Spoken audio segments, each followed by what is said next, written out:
તમારો ભાઈ ફાઇનલી પહોંચી ગયો ને રાતના 1:30 વાગે ખાઈ લીધા ભજીયા. કેમ છે પાર્ટી? મોજમાં ને મિત્રો? ઘણા ટાઈમ પછી કંઈક નવા અંદાજમાં ફરી પાછા વ્લોગ શરૂ કરી દીધા છે.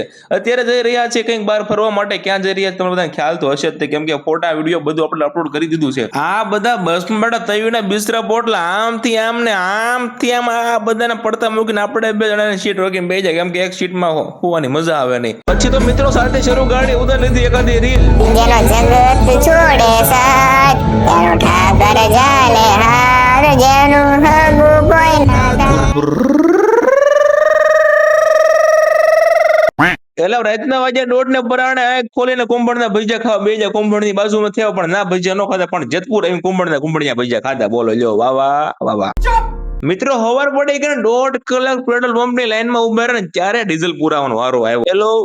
હેલો ક્યાં હે આપકો બોલો ચલો. ગાડીમાં 150 નો 1.5 લીટર ડીઝલ પુરાવ્યું ને પેટ્રોલ પંપ ની સામે નાસ્તો કરવા બે જાય. નાસ્તા હું છે કહો મિત્રો, 150 ગ્રામ ખાખરા, 150 ગ્રામ ગાંઠિયા. કાલના વ્લોગમાં મળ્યા. રામે રામ.